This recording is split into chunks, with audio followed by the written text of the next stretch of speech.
Hi there. It's Craig Webb with Webb Analytics with another economic report about things that people in the construction supply and hardware businesses should be thinking about as we go forward. Uh, it is appropriate that we're using this chart that was made famous by former Defense Secretary Donald Rumsfeld because we've got a lot of known unknowns going on in the economy right now. And I'm going to try to get through some of them, starting with some of the things that we do know about, um, the storms, the economy, and the like, and then sort of working our way down around the circle. With regard to the economy, things are actually rolling along fairly well. It looks like we're going to have about 3% growth reported for the fourth quarter of this past year. And people are feeling fairly good. Now, you can tell that people are feeling fairly good by comparing two surveys, the same survey at two different times by the New York Federal Reserve when it asked, how do you think you're going to be doing a year from now? In June of 22, when inflation was at its worst, only about 20% thought they'd be better off, and 45% thought they were going to be in worse shape. Well, now let's go to December of 2024 and just last month, and you can see that 35% think that they're going to be better, and just under 20% think they're going to be worse. So clearly, people are more optimistic about where they are. Uh, and at the same time, I would point out that 20% do feel they're bad. So we're still having that. You can sometimes refer to it as a barbell economy in which one bulge at the front is doing very well and another bulge at the back is suffering. In general, things are much better than they were in June and July of 22 when that red line, which was inflation, was far outstripping what we were doing in earnings. But more recently, earnings have been beating inflation, and usually that makes people feel a little better. It's certainly making remodelers feel a little better. One of the most recent surveys by the NAHB finds that there's optimism going forward in the remodeling community. Now, is that how much should we rely on that kind of optimism? Well, it's interesting. The National Retail Federation just was reporting on how things went over the Christmas season. And in general, certain parts of the industry over Christmas in November and December compared to a year before were doing very well. But building material and garden supply stores were unchanged. And that's not heading very well at all. If you look at another report from the Commerce Department, looking at building material and supply sales, and this isn't everybody, but it's a goodly number of them, you can see that in November they were only up 2.4% year over year.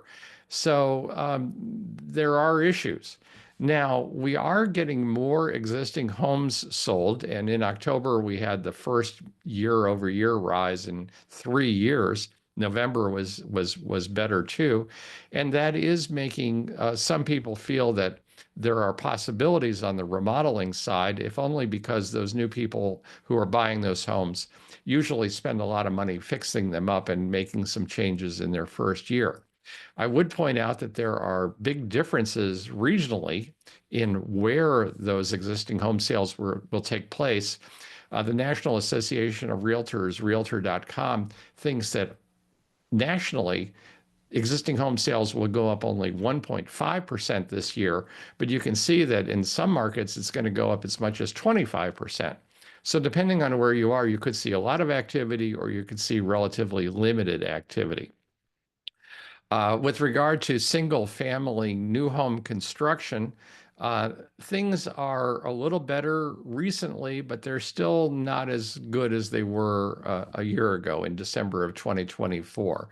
And that is a challenge. There's general belief that we're only going to grow a little bit in terms of new home construction. And in order to sell some of those homes, the percentage of homes that have incentives, either buying down the mortgage rate or providing extra neat stuff in the home, is still happening a lot in places like Florida and Texas, not as much as, let's say, in the Northeast and other sectors. Multifamily is suffering even more. The general belief there is that we're going to need more Federal Reserve rate easing to lower lending rates and make those projects pencil out a little better. Now, just recently, back on the remodeling side, Harvard's Joint Center for Housing Studies has now updated its LIRA, the leading indicator of remodeling activity. And they believe that for all of 2025, we're going to see about a 1.2% growth in homeowner improvement and repair spending. So that's not very much at all, as you can tell. The TD Cowen stock analyst firm thinks that we're going to have a relatively sluggish year. They believe that growth will be in low single digits in home centers and the like. So nothing really great to cheer about there. Meanwhile, if you're a building material dealer, you probably should pay attention to some of these surveys that indicate that in the last quarter of last year, um, a number of pros were switching a little bit more to buying direct from the manufacturer and buying online. How that's going to continue, we don't know. And of course, online purchases also could reflect people like Do It Best who are doing a better job of helping their dealers have online services. Those are a lot of the known knowns. Now, let's get to the things we know about where we're not sure how they're going to turn out. And of those, probably the biggest one right now is what's going to happen to tariffs. We know that President Trump, when he takes office, has promised to do all sorts of things, and we know that in the past, if you had tariffs, it has an impact. Canada and its softwood lumber aren't anywhere near the share of the total market that they were in past years. The mountain pine beetle figures in, other things figure in terms of cutbacks, but tariffs also did limit some of those kinds of purchases. The National Retail Federation believes that there will be some fairly significant impact of proposed tariffs on consumers, depending on exactly, what kind of scenarios get put into place. Looking more specifically at household appliances, the National Retail Federation believes that you could see increases of 38.5% in tariff costs, up from about 3.7% right now. You've heard that there may be extra charges being placed against countries like China, and it's been interesting to see how industries have been responding to past tariff issues under the first Trump administration. For example, the people who make wood cabinets and countertops increased dramatically the percentage of product that they get from Vietnam and dropped dramatically the percentage of products they get from China. So if Trump slaps, a big extra tariff on China, if you're in the wood cabinet and countertop business, that's not going to be a big thing. 25% on everything is possible, but that also may not happen. A couple of weeks ago, the Washington Post said that there is some discussion among Trump aides to look at universal tariffs, but only on certain sectors of the economy. And I am sure that there are manufacturers who are really intensely lobbying the Trump administration to protect their particular industry from being slapped with universal tariffs. How that's going to turn out, well, we may find out as soon as by the end of January. In any case, price increases are going to happen. This is just one chart that I received not long ago talking about how certain companies were announcing price increases.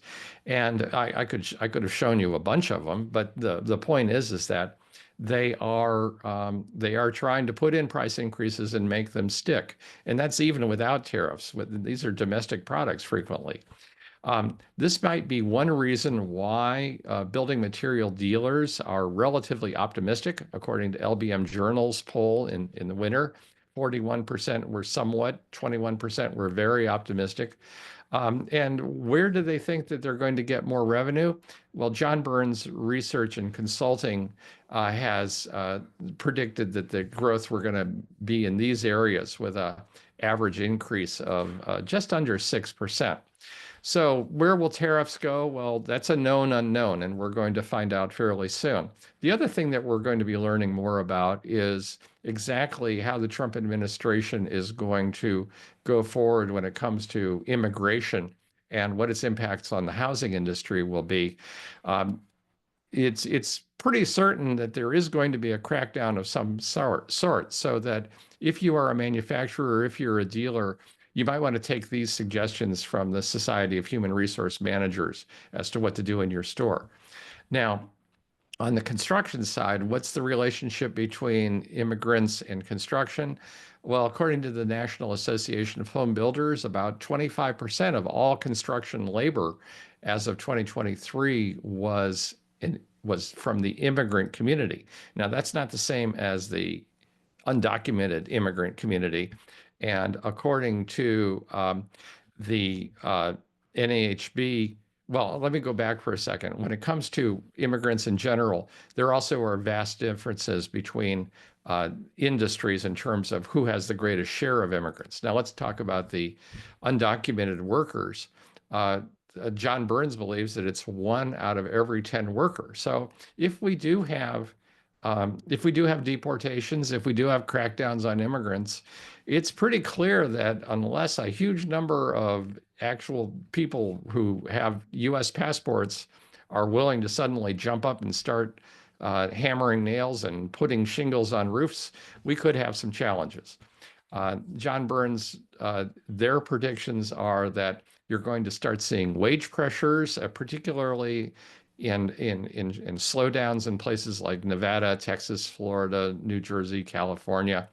And there also could be a big increase in the amount of effort to produce more labor-saving devices and get them going too.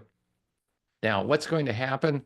We don't know. I suspect that one thing that you pretty much can count on in this new administration is lawsuits. Both sides, both conservatives and liberals, are probably going to be using the courts to try to fight things. And so, even though you might have something that's been announced, whether it actually takes effect and how it takes effect could be a lot different. Um, Another known unknown involves the fires and the problems that we've had in California. You know, what are the kinds of impacts that we're going to have on the supply chain? One estimate that I read today was that it will take something like 20,000 truckloads to help provide lumber, just lumber alone, to 10,000 homes that need to be rebuilt in the Los Angeles area. You know, that's a lot of wood. And where is it going to come from? Well, probably Canada. But wait a second, we've got tariffs in Canada, so this could be a problem. Which dealers are most likely to handle this work? Well, if you look at the list of dealers right now that are serving this area, Home Depot and Lowe's are the biggest, but the others are SRS Distribution, um, Builders First Source, ABC Supply, and interestingly enough, a relatively smaller lumber yard, Anawalt Lumber. They're the yellow pins on this map. They're the closest to some of the fires. Certainly the Pacific Palisades fire. The Altadena fire was relatively close to a Ganal lumber yard in Pasadena. I think that one result of all of this is that we could see tougher codes take place, just as we've been seeing discussions in Florida of trying to change some of the rules there.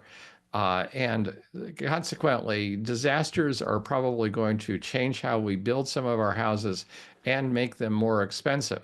And this comes at a time in which regulations are being discussed as being a problem with regard to housing prices. And so we're going to be having this fight back and forth between trying to reduce regulations to make home building easier, and at the same time, change regulations to make homes safer. It's going to be a challenge.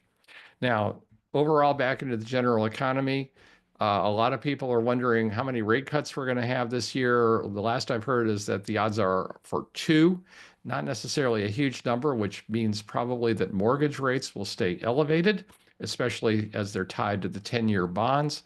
And so we're not going to get much relief there. That's one reason why things are not going very well. I want to finish by pointing out some tech trends that I saw at the National Retail Federation's big show. A lot of people were talking about artificial intelligence and all the different things that could happen there. And if you're a distributor, if you're a manufacturer, I suspect those things are going to be big. If you're a building material dealer or a hardware store, unless you're the size of 84 Lumber and BFS, you're probably not going to be thinking that much about AI, but benefiting from what other people do.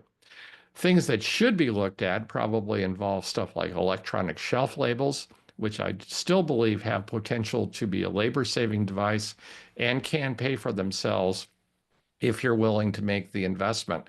Also, machines that can track how many stockouts you have and whether your pricing is correct and whether you're needing to refill shelves. Those things are going along.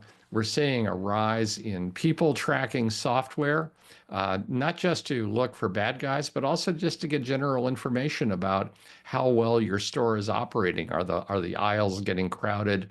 When are people doing most of their visiting at certain times of the day? We've also got a revival in radio frequency ID use for certain things. My favorite idea was that you could put RFID tags on pots in your garden center and then have a drone fly all over the pots and count how many geraniums you have and how many tulips you have and the like. So you'd put those things together. In general, as I've shown in past slides, the economy today once again remains like being on a paddleboard. You're not going to get much propulsion from the economy. You're going to have to do all the work yourself, and hopefully you can. But you should feel good that while all this is going on, we are having an increase in the number of households in America. And every time we have a new household formation, we have more needs for housing. We have more needs for that. And in fact, Harvard believes that we need at least 1.4 million housing starts every year uh, through the next decade. And as a result, we are not going to necessarily grow the number because we have such a big backlog of housing already. So in general, you've got a long-standing business that you're working in. We're just going through a rough patch now. And who knows what's going to be happening when the Trump administration takes over. That's my report. I hope this helped you. Uh, if you need slides, let me know. If you need background information, let me know. Otherwise, I wish you a good day and happy hunting. Bye bye.